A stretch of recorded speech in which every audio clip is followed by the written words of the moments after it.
حي على الفلاح. إن الحمد لله نحمده ونستعينه ونستغفر ونعوذ بالله من شرور أنفسنا ومن سيئات أعمالنا من يهده الله فلا مضل له ومن يضلله فلا هادي له وأشهد أن لا إله إلا الله وحده لا شريك له وأشهد أن محمدا عبده ورسوله. قال الله تبارك وتعالى في القرآن المجيد والفرقان الحميد: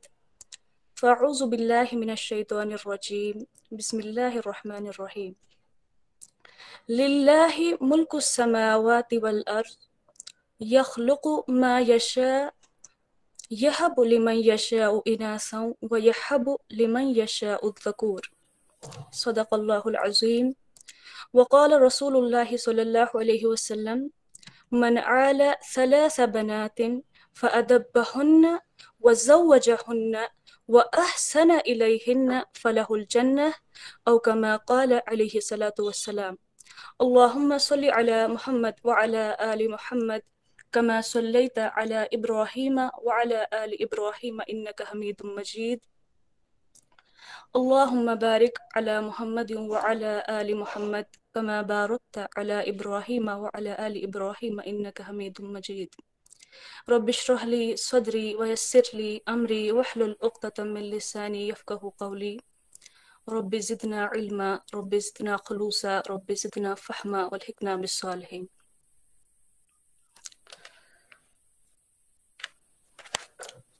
جیسا کہ آپ سبھی اس بات سے بخوبی واقف ہیں کہ میرے موضوع کا جو عنوان ہے وہ ہے مثالی بیٹی۔ ایک بیٹی کو لے کر اگر ہم تاریخ کا مطالعہ کریں، تاریخ کے اوراق کو پلٹ کر دیکھیں کہ کیا اسلام سے پہلے بھی ایک عورت کو ایک بیٹی کو جو درجہ اسلام نے دیا، کیا اسلام سے پہلے بھی ایک بیٹی کو ایسا ہی مقام دیا جاتا تھا سوسائٹی میں، ایک معاشرے میں؟ تو اس بارے میں جب ہم تاریخ کے اوراق کو پلٹ کر دیکھتے ہیں تو ہمارے سامنے یہ بات عیاں ہو جاتی ہے کہ اللہ تبارک و تعالیٰ نے، دین نے، اسلام نے ایک بیٹی کو جو مرتبہ و مقام دیا وہ اس سے پہلے، دین سے پہلے، نہ کسی مذہب نے، نہ کسی تہذیب نے ایک بیٹی کو دیا تھا، اور نہ ہی اسلام کے علاوہ کوئی اور دین اس بات کا دعویٰ کر سکتا ہے کہ وہ ایک بیٹی کو اسلام سے بڑھ کر اعزاز دے سکتا ہے، اسلام سے بڑھ کر جو ہے وہ اسے عزت دے سکتا ہے۔ کیونکہ جب ہم دیکھتے ہیں یونان کا جو ہے، یونان میں جب ہم دیکھتے ہیں، یونانی تاریخ کا جب ہم مطالعہ کرتے ہیں تو ہمارے سامنے یہ بات ظاہر ہوتی ہے وہاں سے کہ یونانی تہذیب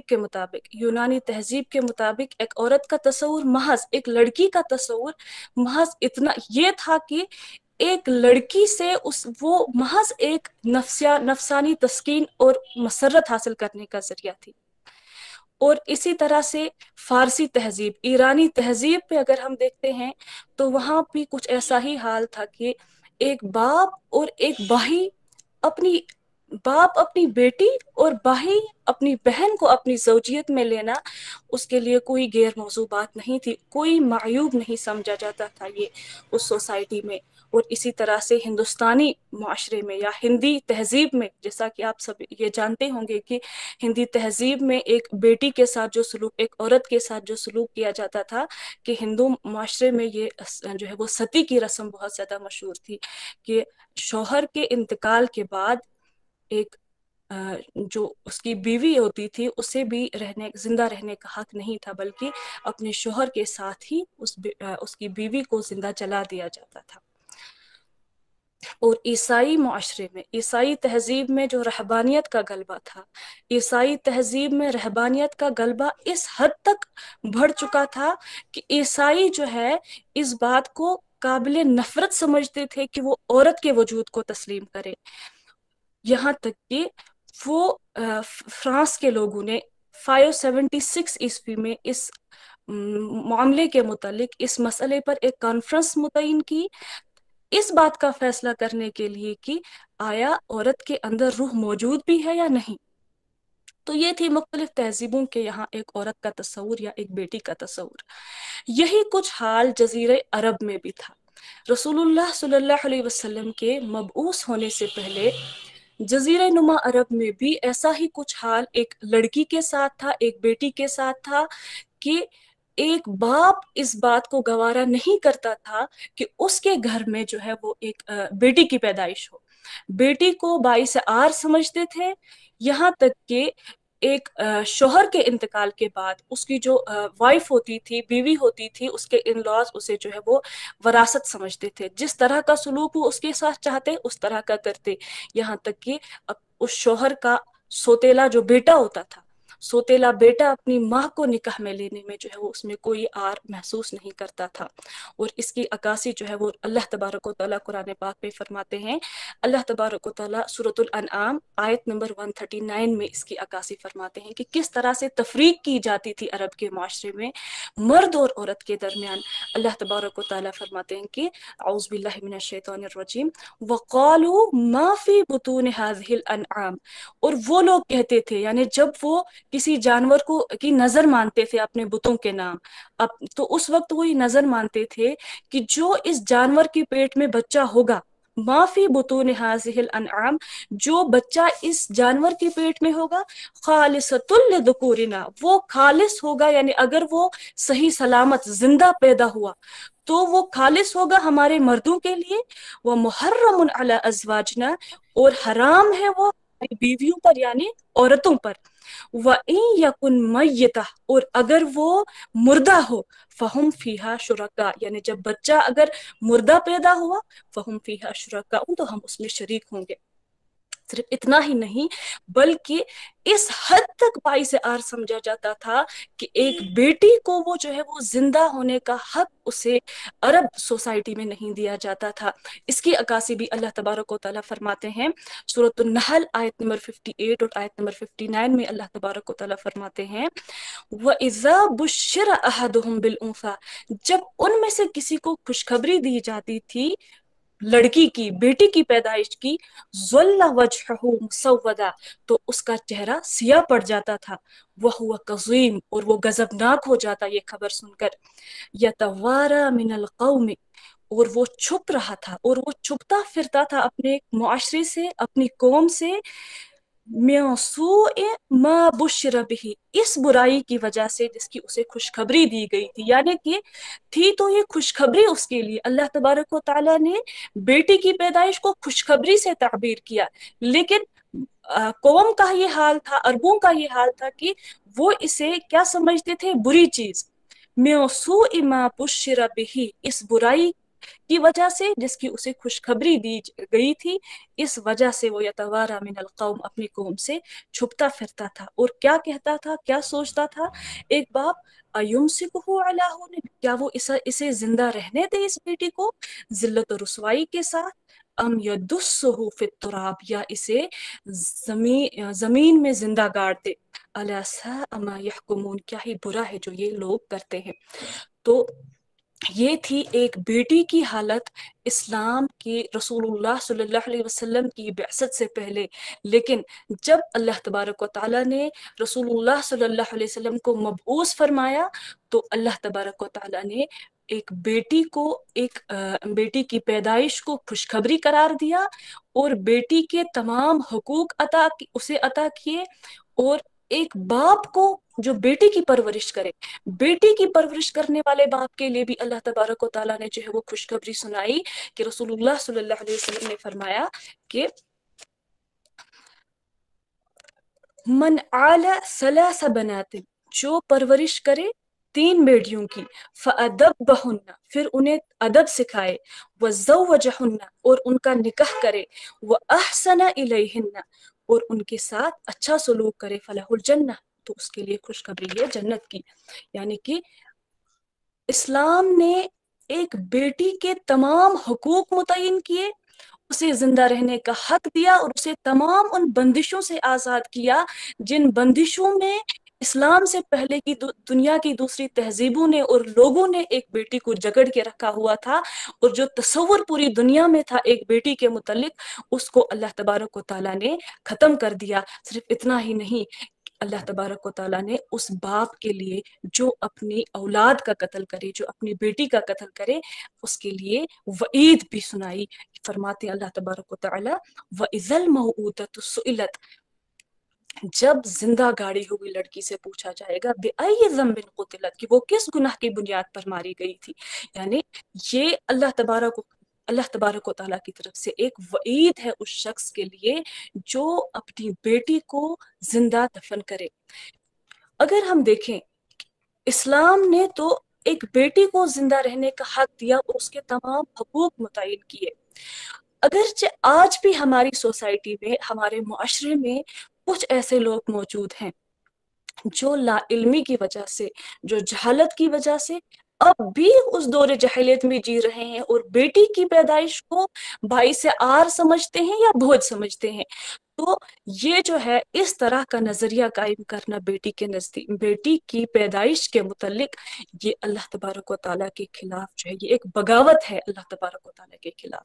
جس چیز کو اللہ تبارک و تعالیٰ نے، جس رسم کو اللہ تبارک و تعالیٰ نے ختم کیا، اس میں پھر سے واپس اسی چیز پہ پھر سے اڑے رہنا، وہ زمانے جہلیت کی طرف واپسی ہے۔ حالانکہ اسلام نے تو ہمیں روشنی دی، اسلام نے جہالت کو ختم کر دیا تھا، لیکن ہم پھر سے اس زمانے جہلیت کی اور واپس جا رہے ہیں، اور ہم اس چیز کو جو ہے وہ سمجھ نہیں پا رہے۔ یہ تو تھا کہ بیٹی کو اسلام نے کہاں سے کہاں تک پہنچا دیا، کہ اللہ تبارک و تعالیٰ نے بیٹی کے تمام حقوق جو ہے وہ اسے دینے کے ساتھ ساتھ اس کے ہر مرحلے میں، جس مرحلے سے بھی گزرتی ہے، جس مرحلے سے بھی ہم گزرتے ہیں، ہر مرحلے پہ اللہ تبارک و تعالیٰ نے اس کے محافظ مقرر کیے ہیں، کہ ایک بیٹی کے لیے اس کا محافظ اس کے باپ اور اس کے بھائی کو رکھا، ایک بیوی کے لیے اس کا محافظ اس کے شوہر کو بنایا، ایک ماں کے لیے اس کا محافظ اس کے بیٹے کو بنایا۔ غرض کہ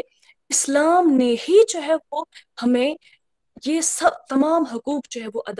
عطا کیے ہیں۔ اسلام کے علاوہ کوئی اور دین، کوئی اور تہذیب، کوئی اور ہمیں نہ تو اس سے، نہ تو دین سے پہلے، اسلام سے پہلے دیے تھے وہ حقوق، اور نہ ہی اسلام کے علاوہ کوئی اور ہمیں وہ تمام حقوق فراہم کر سکتا ہے جو اللہ تبارک و تعالیٰ نے ہمیں دیے۔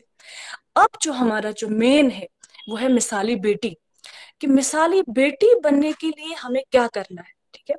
ہم یہ فی الحال ذہن میں نہ رکھیں کہ ہم مثالی بیٹی میں جو ہے وہ کیا کیا خصوصیات ہوتی ہیں، اس میں کیا کیا صفات ہوتی ہیں، پھر دیکھیں کہ ہمارے اندر وہ صفات پائی جاتی ہیں یا نہیں، تو ہم پھر ہو جائیں گے کہ نہیں ہمارے اندر تو یہ صفات نہیں پائی جاتی، اب ہم ڈس اپوائنٹ ہو جائیں گے۔ نہیں، ہم یہ دیکھیں گے کہ ہم اس سے پہلے تھے اپنے والدین کے لیے مثالی بیٹی یا نہیں تھے، اس کو چھوڑیں۔ ہمیں اب دیکھنا ہے کہ ہم کس طرح سے اپنے والدین کے لیے ایک مثالی بیٹی بن سکتے ہیں۔ ٹھیک ہے، تو جس طرح سے اسلام نے جو ہے وہ ہمیں یہ تمام حقوق عطا کیے، یہ تمام چیزیں جو ہمیں فراہم کی، تو دین ہی ہے جو ہمیں یہ بتائے گا کہ ہم اپنے والدین کے لیے کس طرح سے ایک مثالی بیٹی بن سکتے ہیں۔ تو سب سے پہلے جو بات آ جاتی ہے وہ ہے کہ ہمیں جو ہے وہ اپنی زندگی میں دین کو لے آنا ہے۔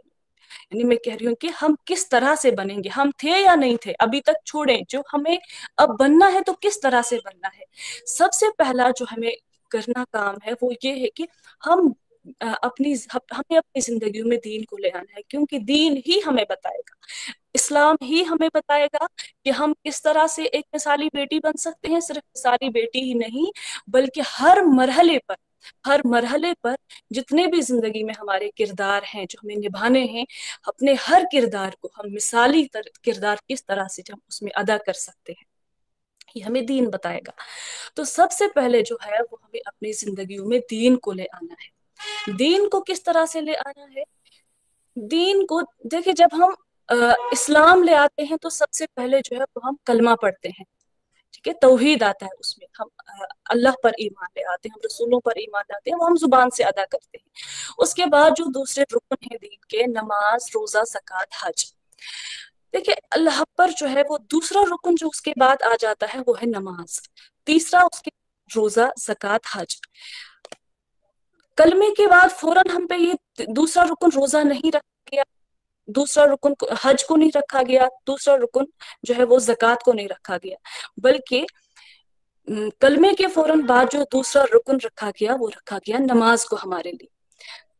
اس سے ہمیں یہ پتہ چلتا ہے کہ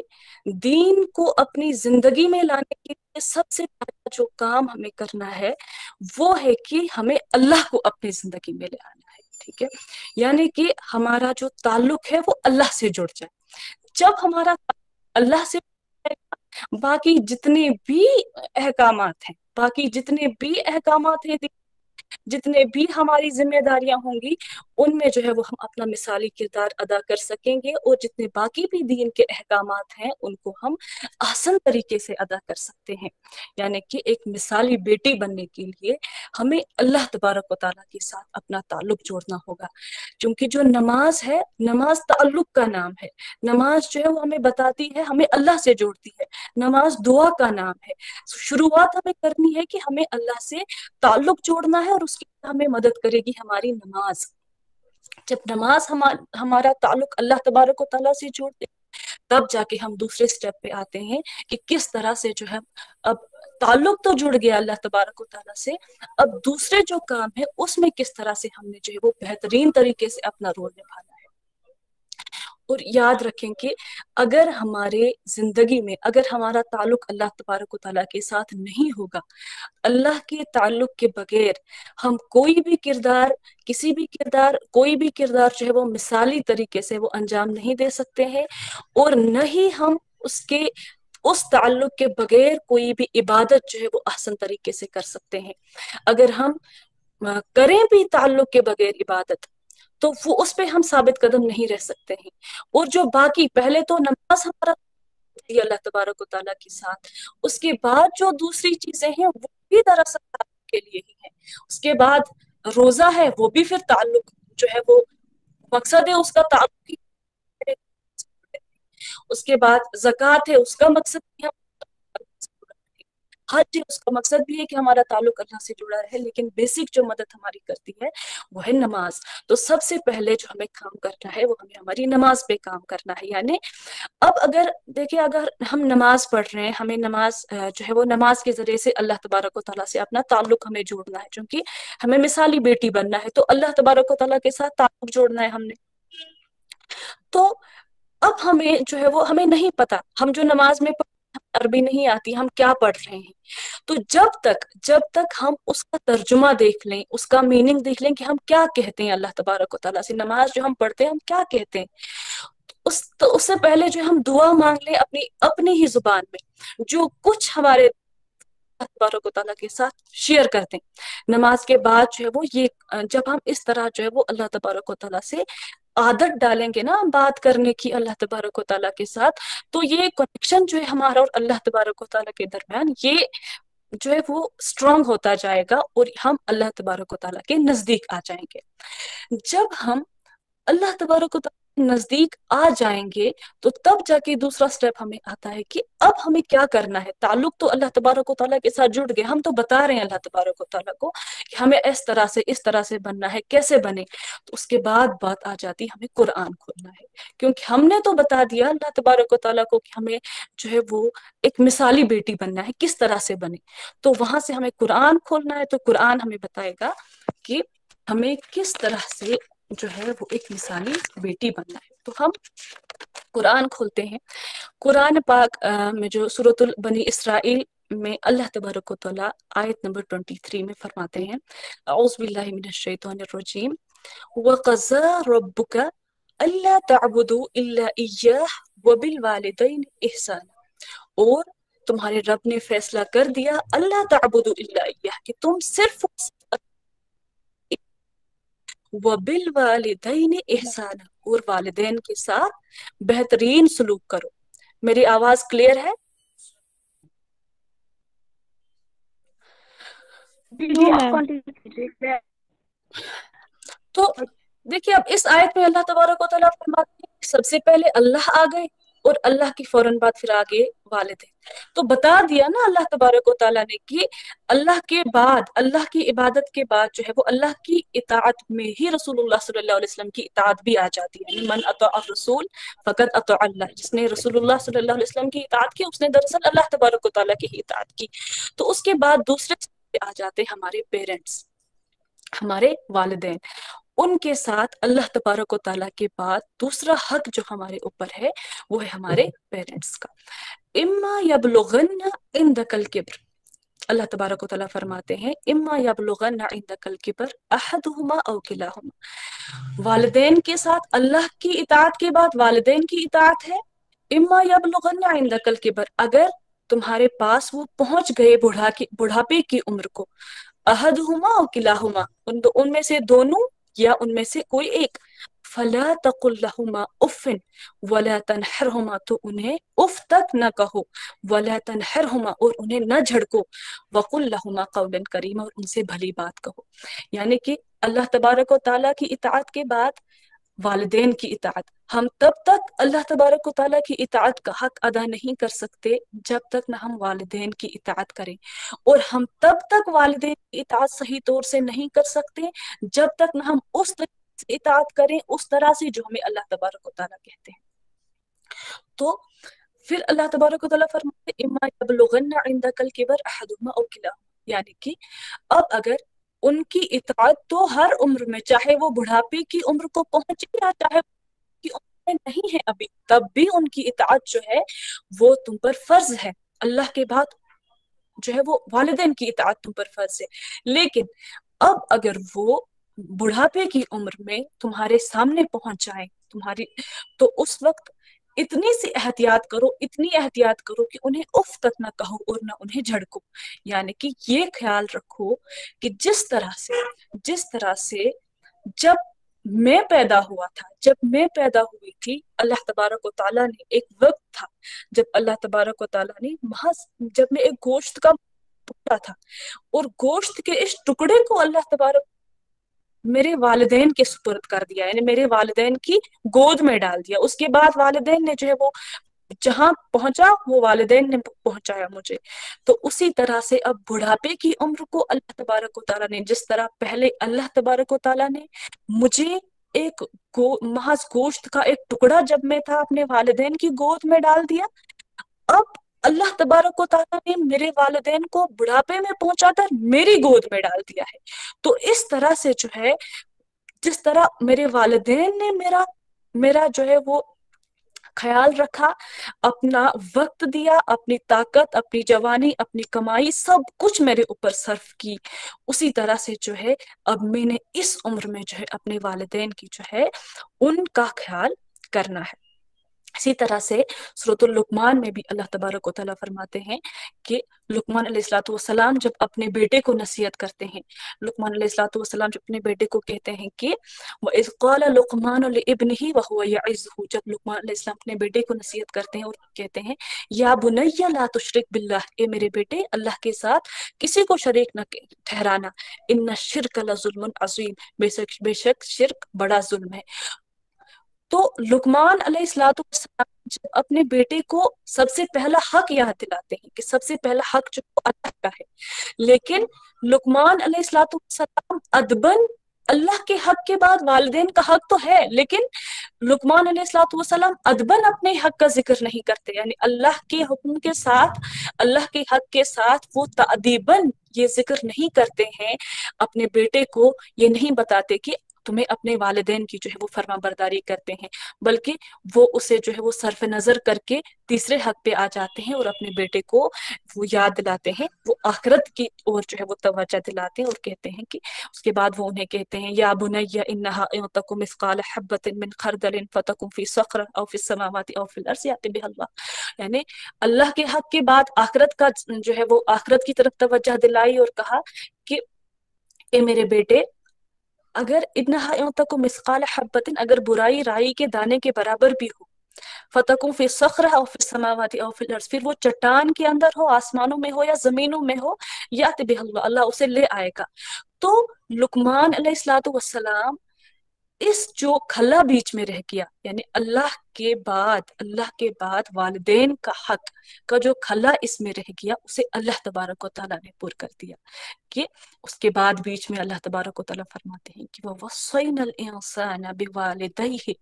حَمَلَتْهُ أُمُّهُ وَحْنًا عَلَى وَحْنٍ، اور ہم نے انسان کو تاکید کی بِوَالِدَيْهِ اس کے والدین کے متعلق، حَمَلَتْهُ أُمُّهُ وَحْنًا عَلَى وَحْنٍ، اس کی ماں نے تکلیف پر تکلیف برداشت کرتے ہوئے اسے سنبھالا، وَفِصَالُهُ فِي عَامَيْنِ، اور اس کے علاوہ 2 سال اس کے دودھ چھڑانے میں لگے. انشکرنی وَلِوَالِدَيْكَ، یہاں پہ بھی کہ پہلا شکر اللہ تبارک و تعالیٰ کا کرو، اور اس کے بعد کس کا؟ وَلِوَالِدَيْكَ، اور اپنے والدین کا. یہاں تک فرمایا وَإِن جَاهَدَاكَ عَلَىٰ أَن تُشْرِكَ بِي، اگر وہ تجھے اس بات پر بھی مجبور کریں کہ میرے ساتھ کسی کو شریک ٹھہرا، یعنی اللہ تبارک و تعالیٰ کے ساتھ، مَا لَيْسَ لَكَ بِهِ علم، جس کا تجھے کوئی علم نہیں، فَلَا تُطِعْهُمَا، اس بارے میں ان کی اطاعت نہ کرنا، یعنی جو وہ حکم دے رہے ہیں، مجبور کر رہے ہیں کہ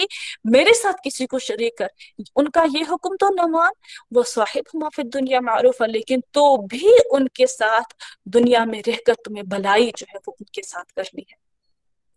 تو بھی ان کے ساتھ جو ہے وہ ان کے ساتھ اچھے طریقے سے جو ہے وہ پیش آنا ہے. کیونکہ جو والدین ہیں، ہمارے پیرنٹس، ہمارے والدین، چاہے بیٹا ہو یا بیٹی ہو، اپنی پوری زندگی جو ہے اپنے بچوں پر خرچ کرتے ہیں، چاہے ان کی کمائی ہو، چاہے ان کا وقت ہو، چاہے ان کی زندگی ہو، تو انہوں نے سب کچھ ہمارے اوپر خرچ کر دیا ہوتا ہے، اپنا وقت، اپنی طاقت، اپنا جوش، سب کچھ. جب وہ جوان تھے تب بھی وہ ہمارے لیے کماتے تھے. تو انہوں نے سب، اور ان کے پاس جو ہے ہمیں یہ یاد رکھنا چاہیے کہ ہمارے پیرنٹس کے پاس، ان کے پاس جو کچھ بھی تھا وہ انہیں ہمیں دے دیا، اور ان کے پاس جو ہے نا ہمارے سوا کچھ نہیں ہوتا، یعنی ان کے پاس صرف ہم ہوتے ہیں اب، اور انہوں نے سب کچھ ہم پر خرچ کر کے ہمیں چاہا ہوتا ہے کہ ہم ان کو ملے. ایک بک میں نے پڑھا تھا کہ ماں کے قدموں کے تلے جنت ہے، یعنی جنت جو ہے وہ ماں کے قدموں کے تلے ہے، لیکن وہ جنت جو ہے وہ ماں کے پیر دبانے سے نہیں ملے گی. یعنی جنت ماں کے قدموں کے تلے تو ہے، لیکن وہ ماں کے پیر دبانے سے آپ کو نہیں حاصل ہوگی. جس طرح سے یعنی ہمارے قدموں کے نیچے زمین ہے، ٹھیک ہے، ماں کے قدموں کے نیچے کی زمین بننا پڑتا ہے اس جنت کو حاصل کرنے کے لیے. یعنی جس طرح سے جنت تو ماں کے قدموں تلے ہے، اگر ہم دیکھیں ہمارے قدموں کے تلے کیا ہے، ہمارے قدموں کے تلے زمین ہے، ٹھیک ہے. تو ہمیں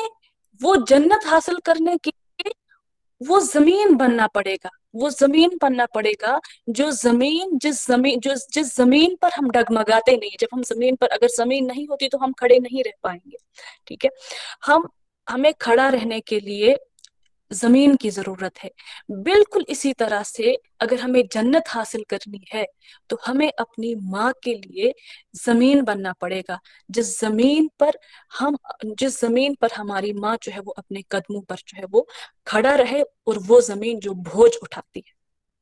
یہ تو تھی ایک تصویر کشی جو اللہ تبارک و تعالیٰ نے ایک مثالی اولاد کے لیے، اس میں دونوں تھے، بیٹا ہو یا بیٹی ہو، دونوں کے لیے تھا کہ اللہ تبارک و تعالیٰ کے حق کے ساتھ والدین کا حق جو ہے وہ، والدین کے ساتھ اچھا سلوک جو ہے وہ ہمیں کرنا ہے، اور انہیں کسی بھی طرح سے جو ہے وہ دکھ نہیں دینا، کسی بھی طرح سے انہیں تکلیف نہیں پہنچانی، کوئی ایسا کام نہیں کرنا جس سے ان کا سر جھک جائے اللہ تبارک و تعالیٰ کے سامنے کل کو، یا دنیا میں ان کا سر جھک جائے. تو اب ایک جو ہے وہ ٹائم کتنا ہے آپ کے پاس؟ بس آپ کریں. ٹھیک ہے. اچھا میں صرف ایک جو ہے وہ بتاتی ہوں، یہ جو بتاؤں گی کہ ایک آپ بتائیں. مثال، نہیں ٹائم آپ بتاؤ مجھے کتنا ہے. وقت تو 7:30 40 تک ہی ہے جی. تو لیٹ ہو گیا تھا سٹارٹ. چلو اچھا، ایک مثالی بیٹی، خصوصاً ایک مثالی بیٹی کی تصویر کشی جو ہے وہ اللہ تبارک و تعالیٰ فرماتے ہیں سورۃ القصص میں. سورۃ القصص میں اللہ تبارک و تعالیٰ نے ذکر کیا ہے شعیب علیہ السلام کی 2 بیٹیوں کا، کہ جب موسیٰ علیہ السلام